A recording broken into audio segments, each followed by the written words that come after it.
Can do is more than just an attitude. Can do is navigating today for a brighter tomorrow. It's the expertise to try to minimize risk while maximizing opportunities. Can do is being right here for you through every eventuality. Can do is Canaccord Genuity Wealth Management. Visit candowealth.com to see how we can help you build your wealth with confidence. Investment involves risk, and you may not get back what you invest. It's not suitable for everyone. It's the week ending Saturday, the 10th of March, and this is The Week Unwrapped. In the past 7 days, we've seen the UK government unveiling their controversial Stop the Boats legislation targeting illegal migrants. Former police officer Wayne Couzens sentenced for an additional 19 months for indecent exposure, and the death of Fiddler on the Roof star Topol at the age of 87. You can read all you need to know about everything that matters in The Week magazine, but we're here to bring you some stories that passed under the radar this week.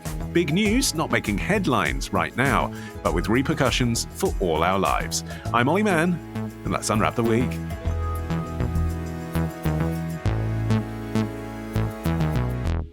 And joining me today from the week's digital team is Jamie Timson. From daily podcast Today in History with the Retrospectors, it's Arion McNicoll. And back. It's like 2019 all over again. It's senior editor of The Week Junior, Felicity Capon. Hello, Felicity. Hello, thank you for having me back. We would never not have had you back. You've been on maternity leave, generating yourself a future reader of The Week Junior. How does it feel? How does it feel to be back? It feels great to be talking to adults about adult conversation, because I've spent the past year singing nursery rhymes and talking nonsense. So apologies if I don't make sense, but yeah, very good to be back in the world of adults. Whereas I have such a high-minded life that this is my weekly recourse to juvenilia. Felicity, you're up first, actually. What do you think this week should be remembered for? There's no such thing as a magic pill for weight loss, or is there? As you're getting older, the weight starts to affect everything else, like your bones and everything, like your knees and your feet and legs start hurting. 25 years ago, I could run. Yeah, even with I can't run now. The extra weight. Especially my job, sitting down all day. I'm a bus driver. You tend to eat a lot of rubbish. You sat down in the same position, so you're not getting no exercise, and then the weight's piling on. Eating late at night as well, it doesn't help. He's out the house 14 hours a day. Some days I could be doing a 16-hour shift. Last thing I want after that is a gym. I need my bed. The Great British Public speaking to Radio 4's Inside Health on Tuesday. You can hear the whole thing on BBC Sounds. Felicity, what's the story? So this week, a weight loss jab has been approved for use by the NHS in England. It's already been making waves in the US, but now the National Institute for Health and Care Excellence has concluded that a drug which is called semaglutide and marketed as Wegovy is safe, effective and affordable. It's a pretty big deal. It can reduce people's weight by anywhere from sort of 10% to 15%. And Wow. It will be recommended for use by people with at least one weight-related health condition or those with a body mass index, which puts them kind of near the top of the obesity range. So it is genuinely a game changer. Okay, but how does it work? Is it an oral pill? Because I've seen people talking about injecting themselves. Is that this? It's a jab. The jabs are back. You jab it into your thigh or your stomach, I think, once a week. And it works. So the drug is semaglutide, and that mimics the release of a hormone called glucagon-like peptide 1, very catchy. And this stimulates a feeling of fullness and reduces your appetite and switches off a powerful urge to eat that lurks inside your brain. So basically you just lose your appetite. And it was kind of discovered almost fortuitously, I suppose, when looking for treatments into diabetes were observed to cause weight loss. And now everyone wants it.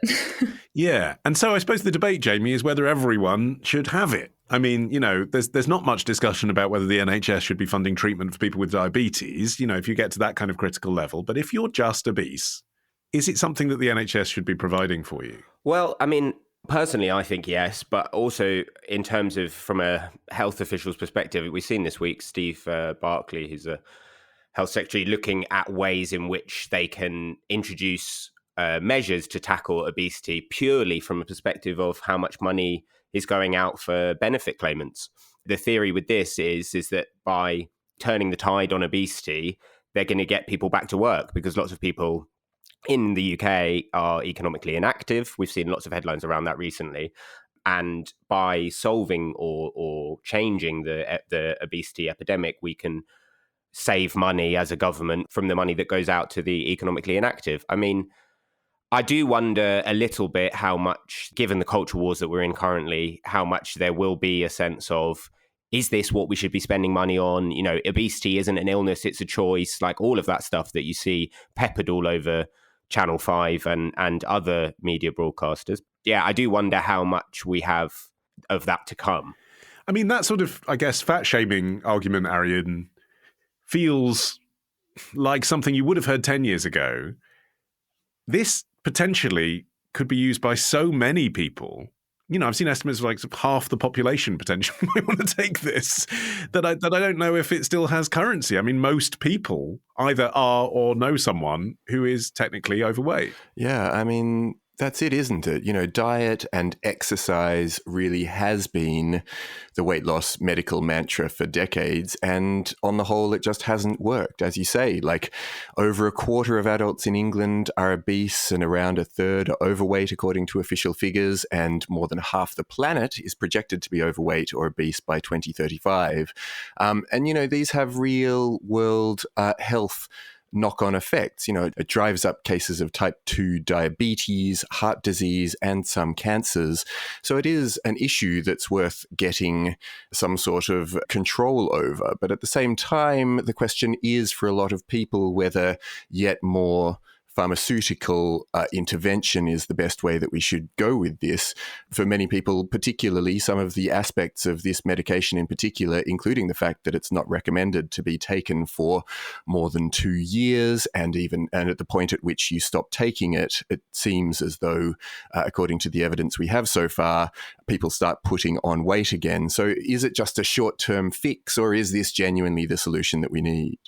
I mean, it is literally a short-term fix, Felicity, in the sense that it only works whilst you take it, right? As far as I understand, the data says it does work and it is effective, but then you stop and you put the weight back on. Yeah, exactly. And I think there are a few already sort of red flags around this, I think, but one of the most urgent and pressing is that because it's now the talk of the town and all the TikTokers are fascinated by it, and Hollywood celebs and Elon Musk and everyone wants a piece of the pie, so to speak. They want two pieces of the pie. And hence they want this.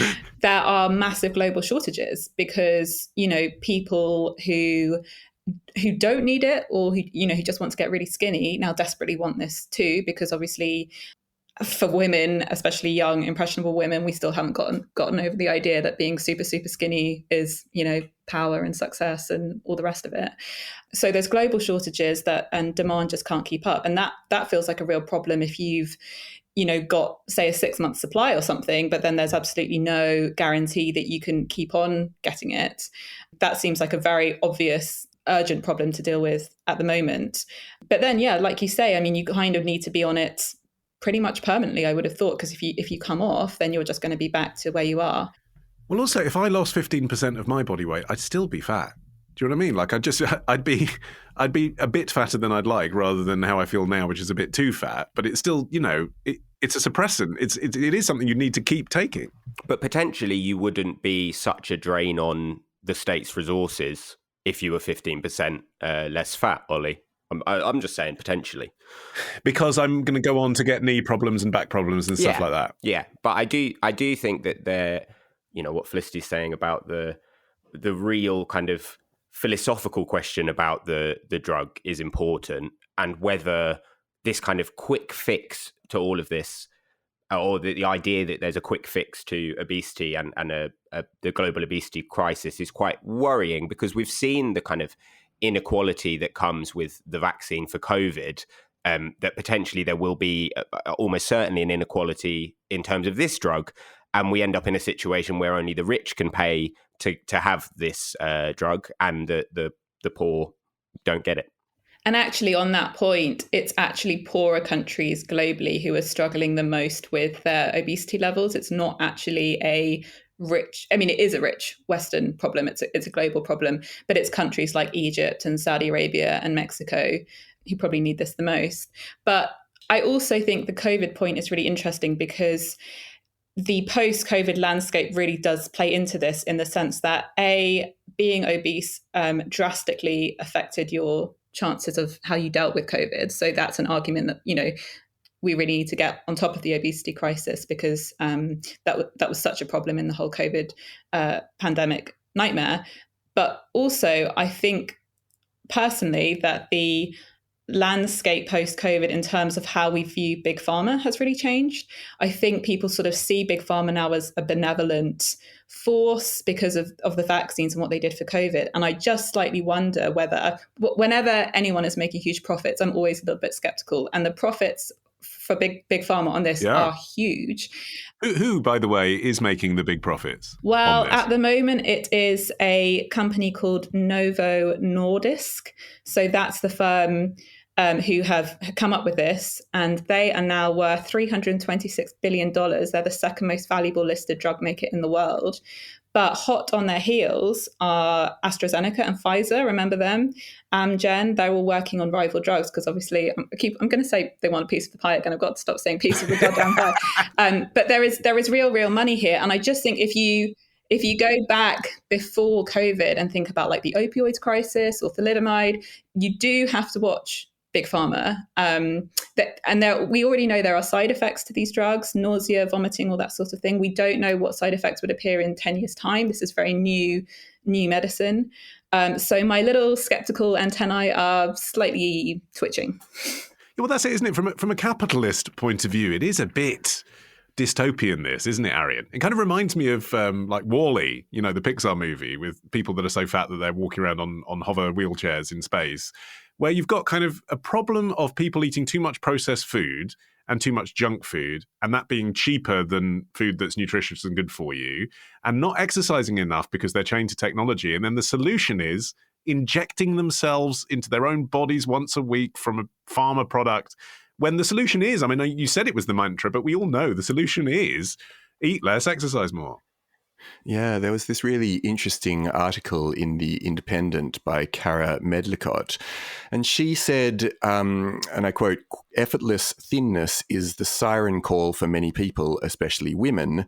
But, the real problem here is that what's going on is that we need to change our attitude to, the business of weight loss in the first place." And she said, we really can't forget that beauty standards, as she said, are ultimately vacuous, capricious fictions. And I think that the sort of broad point here is, if this ends up in the hands of the kinds of people who really do need it for some sort of genuine medical reason, then that's great. But I think a lot of people, and the reason there's been such a run on this drug, are taking it because they want the body beautiful. And that's why it is the sort of the Hollywood darling drug. And that's why, it's so unavailable to so many people in, as Felicity was saying, the parts of the world that properly actually would need it.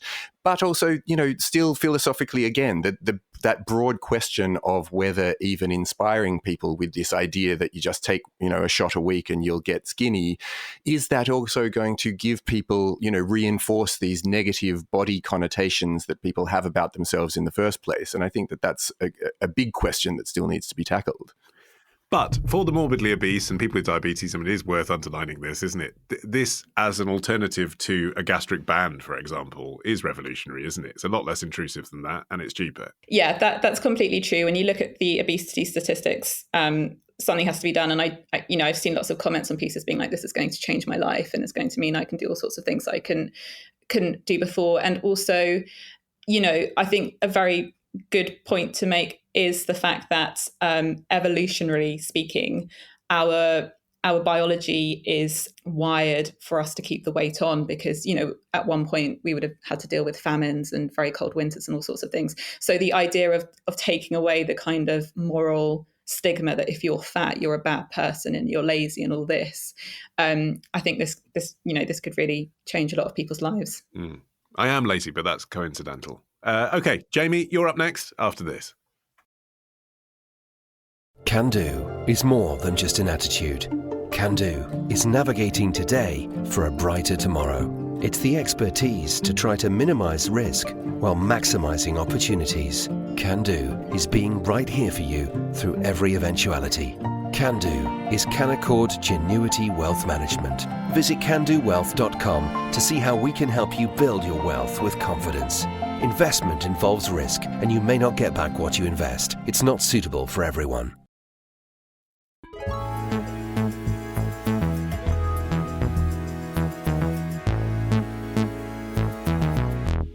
All right, Jamie, your turn. What do you think this week should be remembered for?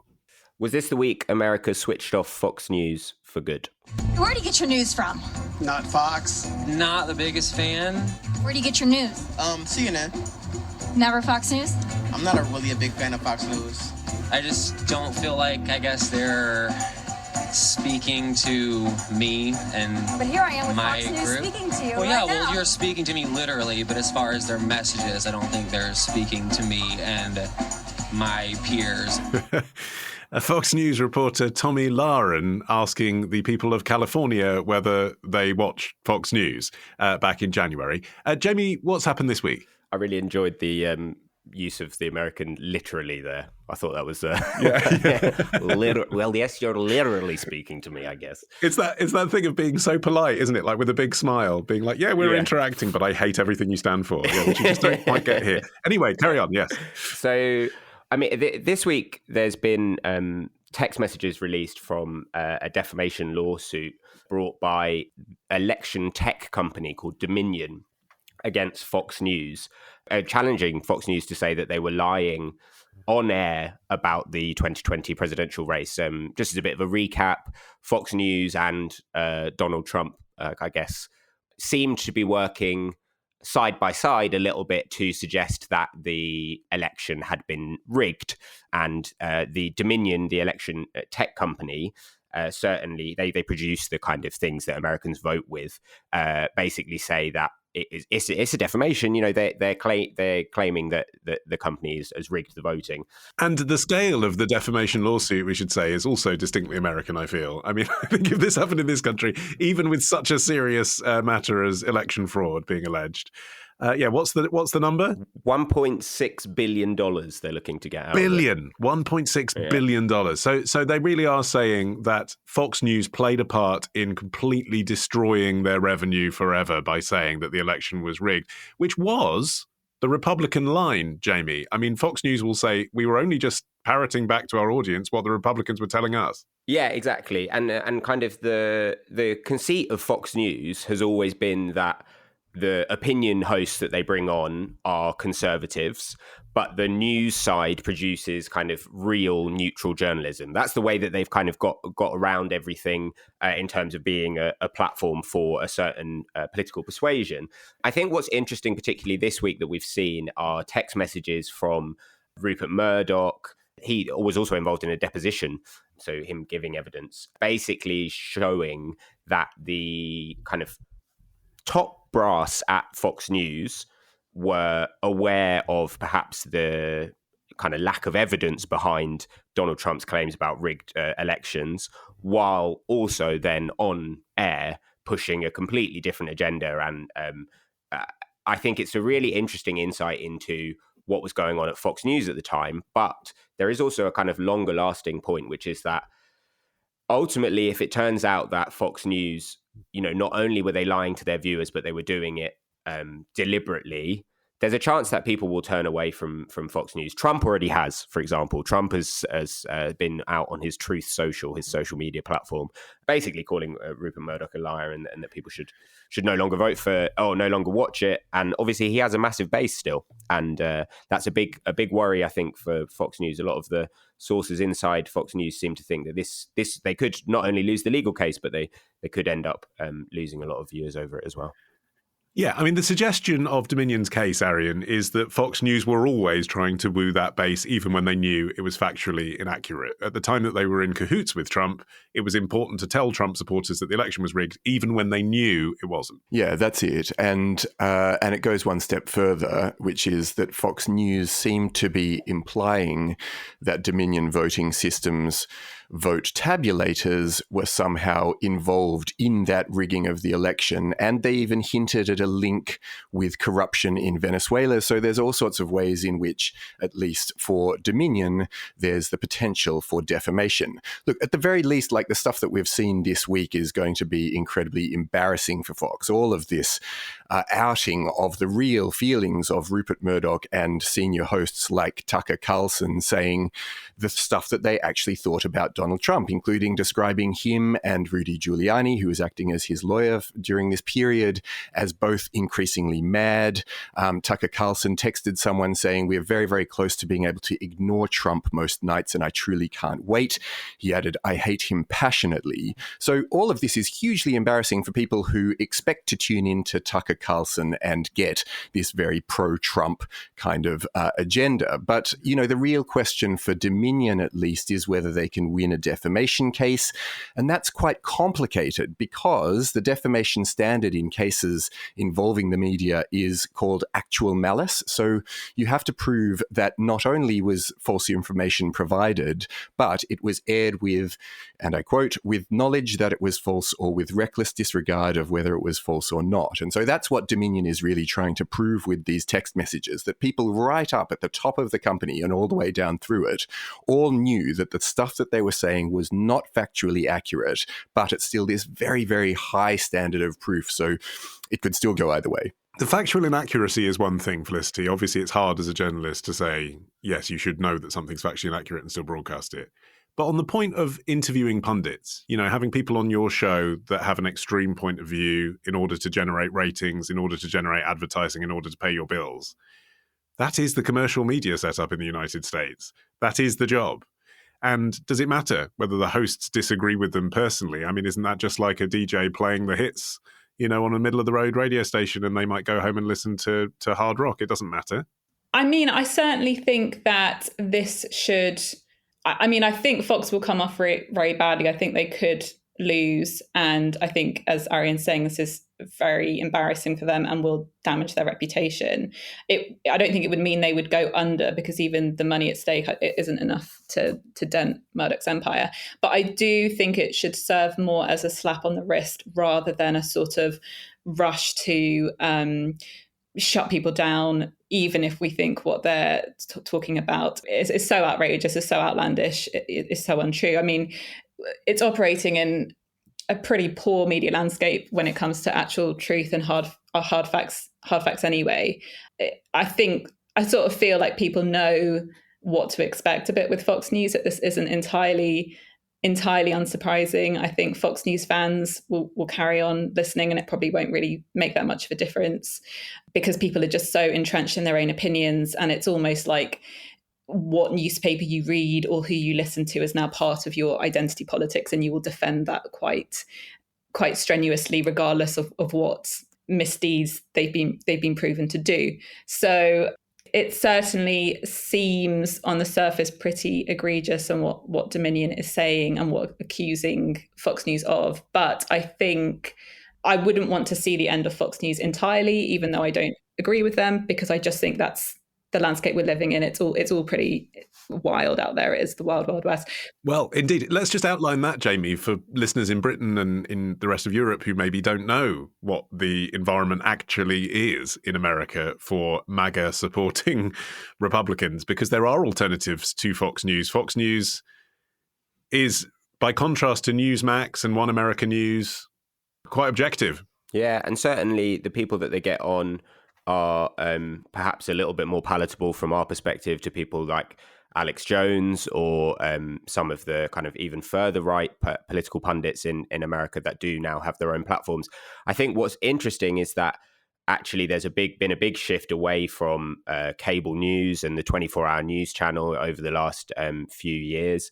I mean, Fox News itself is down 14% in terms of viewership year over year. It's still the most watched in terms of against kind of the more mainstream ones like CNN, MSNBC. But people are getting their news from a much different sources now, you know, TikTok or social media or, you know, a lot of these other places. A lot of people are choosing.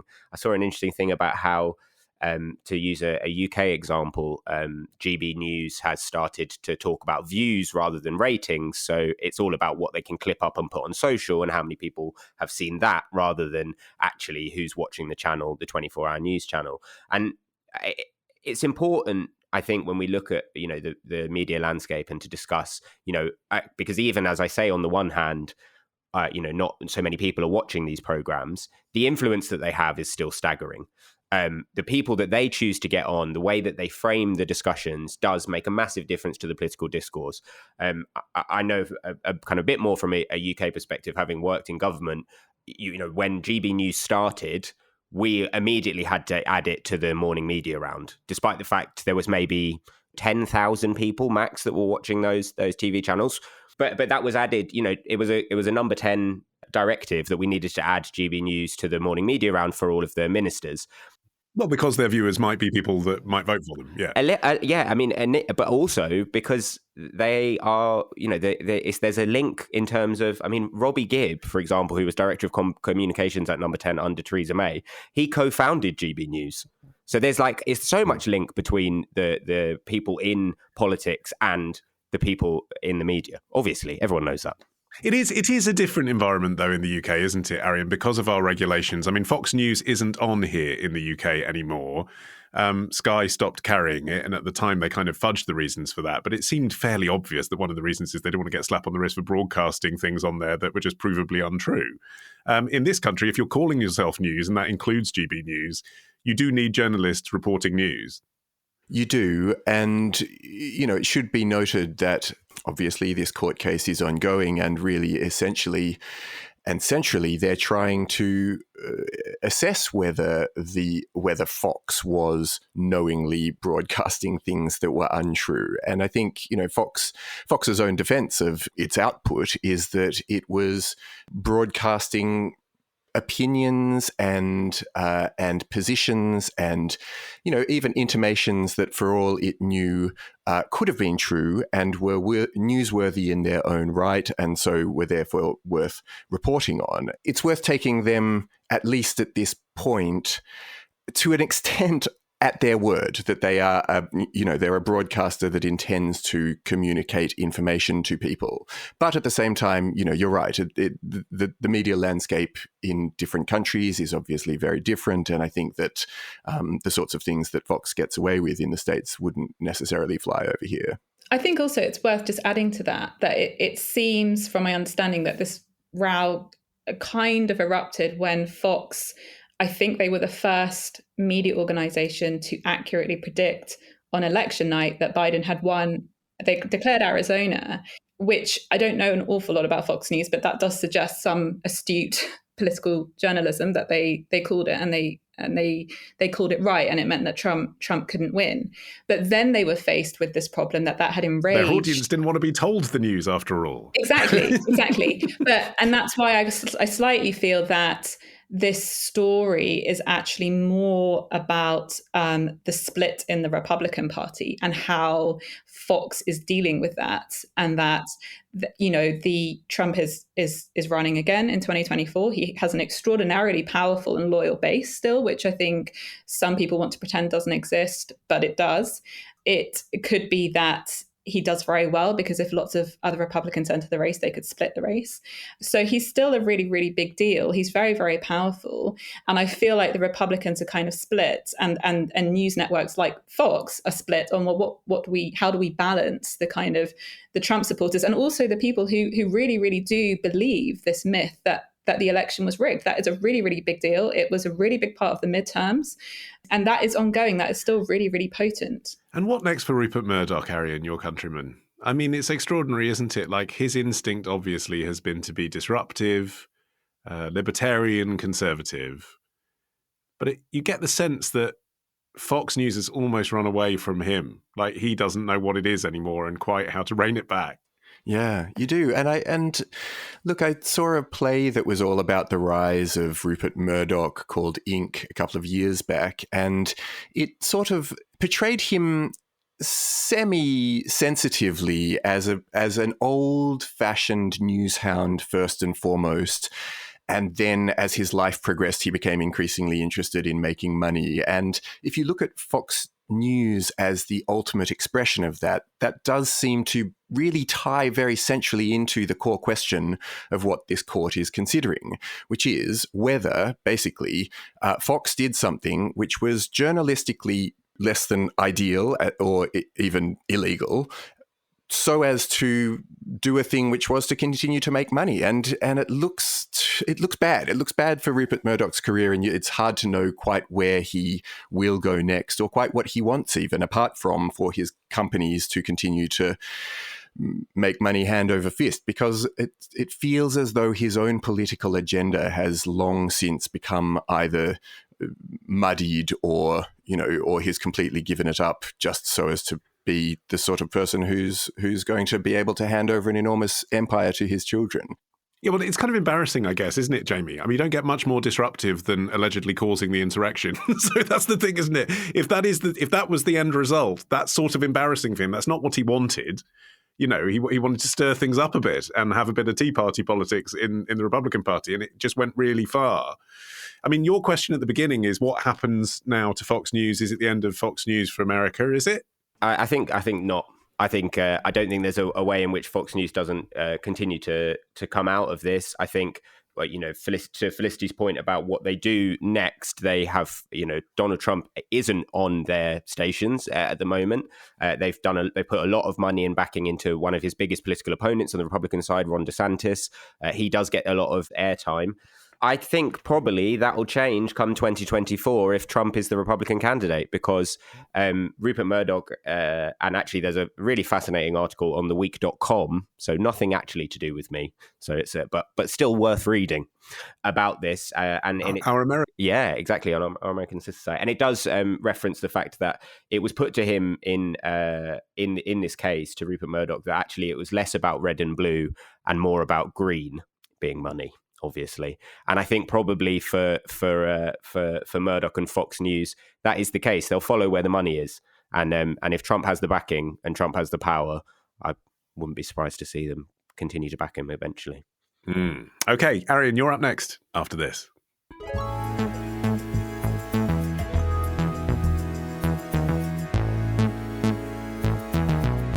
Okay, Arion, you're finishing the show. What do you think this week should be remembered for? This week, our relationship with the oceans underwent a massive sea change.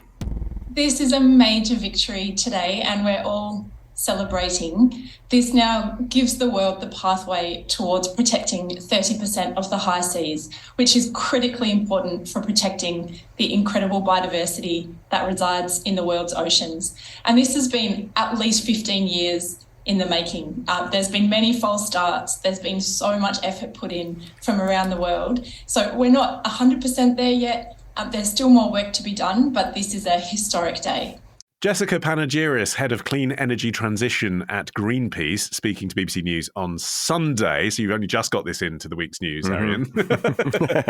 What's the story? Yeah, it really does squeak in because on Sunday, our time, and in fact Saturday evening, late New York time, nearly 200 countries agreed to this new treaty called the UN High Seas Treaty. And it's a legally binding protocol that has been, honestly, 2 decades in the making. It's been going on for ages. And it actually required this full 36-hour grueling final session at the UN's New York headquarters to get it over the line. And it was greeted with, frankly, emotional scenes, including from the conference president, Rena Lee of Singapore, who, as she announced it, just broke down in tears. It was that significant to her. Well, it's significant, or she'd been up for 36 hours and just desperately wanted to go to sleep. One or the other. Yeah. Really needed to go to the loo. Yeah.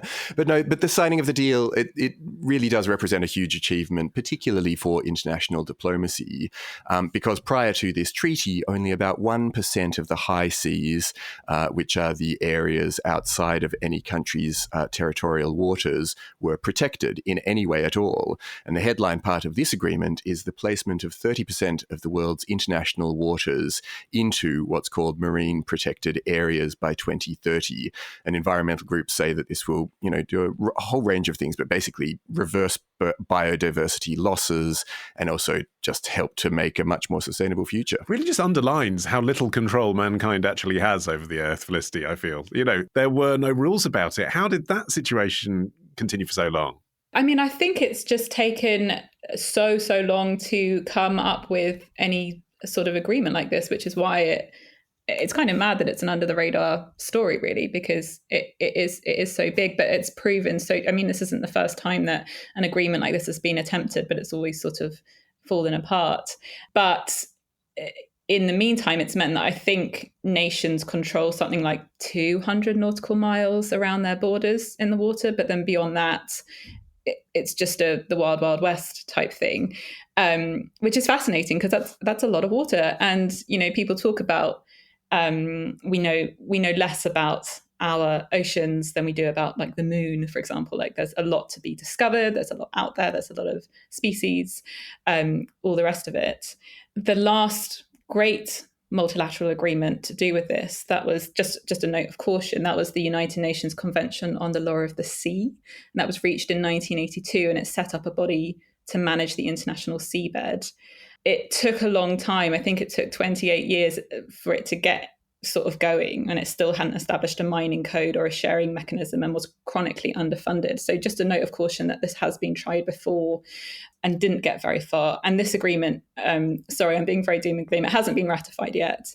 So it's sort of like, it feels really good in theory, but I think there's a lot of like real practical on the ground stuff that probably needs to be sorted out. Really? I mean, what hasn't been discussed, Jamie, in the years that this has taken to come to fruition? Like, you'd think, this has got the agreement of every country in the world. That's why it's taken so long.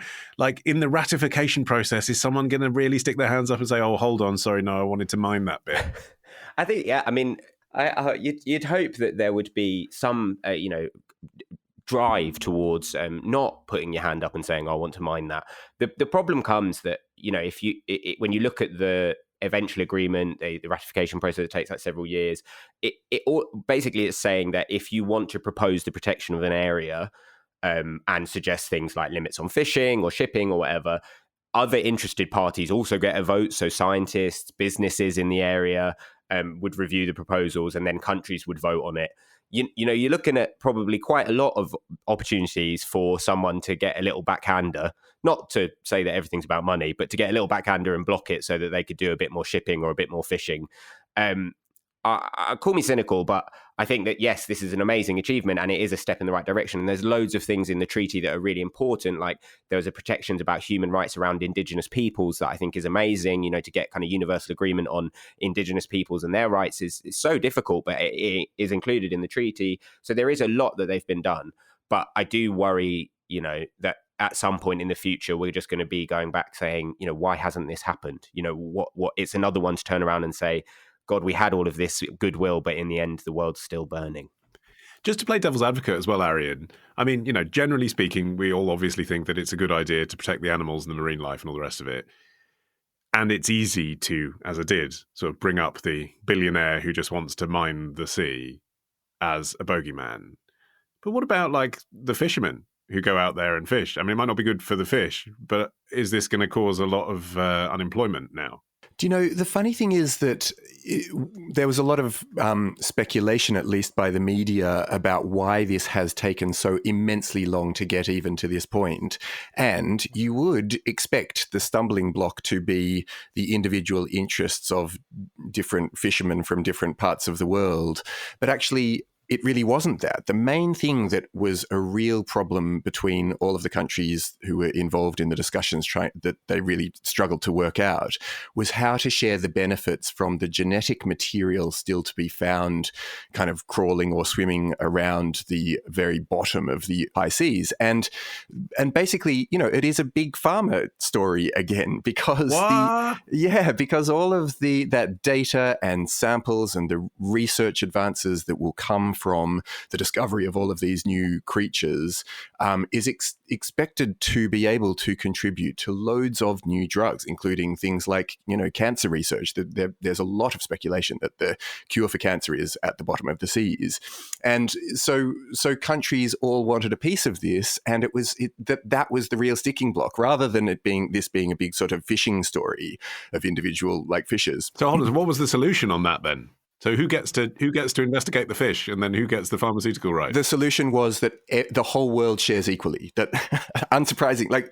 I don't know why that seems so radical and why it took so long to agree to, but that was the eventual thing. And I guess because, the developed world would have had more of a say in, or at least an interest in, continuing to fight for their very advanced pharmaceutical industry, they may have actually been a stumbling block. I'm not entirely certain. But the agreement was that everyone gets to share in that genetic wealth equally. So it got there eventually, but it actually wasn't a story about fishermen.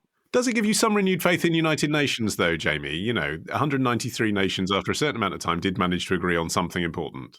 Yeah. And I think the context that I think does give me hope is that this was almost Global South-led.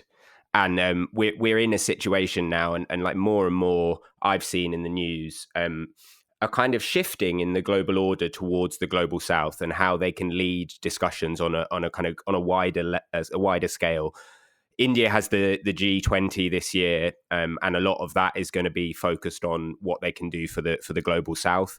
As a kind of observer of this from a journalistic perspective, it's hugely interesting to see what could happen in terms of what roles smaller countries play in basically affecting the policies of bigger countries. And I think it's a positive thing that we're finally seeing voices that have have historically never been heard being able to make a say, because like you say, like Felicity was saying, it's a completely worldwide issue. Climate change is unfortunately going to affect probably the most impoverished in the Global South first, before it comes to affect us. So it's great that there is that voice and there is this sea change. But I think that, while we are absolutely right to be being cautious about what's going on here and what has actually been achieved, I think we really can't underestimate the extent to which the world is waking up to the fact that time is of the essence in questions about biodiversity and climate, and you look at even what this is building towards, which is this is meant to be one of the sort of central planks in the recently adopted Kunming-Montreal Biodiversity Pact, which is also known as the 30 by 30 Pact, which it pledges to protect 30% of terrestrial and marine habitats by 2030. By 2030, this is just around the corner, and I think that people are awake to the fact that this has to be done, and done quickly. And that's why, even though, this is a stepping stone, there was such high emotion in the room that night, because people were very aware that this was an indication that it's very likely that something at least will be done. It may not be perfect, but it will be. It's better than what we've had for the last 20 odd years. Well, I feel like I've been awake for 36 hours now, so I'm going to use this opportunity to put an end to industrial scale bottom trawling that we've been doing for the last few minutes. My thanks to Felicity, Jamie and Arion. You can follow this show for free and get every episode as soon as it's released without harming the environment by searching for The Week Unwrapped wherever you get your podcasts and tapping follow. You can also get 6 free issues of The Week magazine with the trial subscription. Just go to theweek.co.uk/subscribe. In the meantime, I've been Olly Mann. Our music is by Tom Morby, the producer Sophie King at Rethink Audio. And until we meet again to unwrap next week, bye-bye.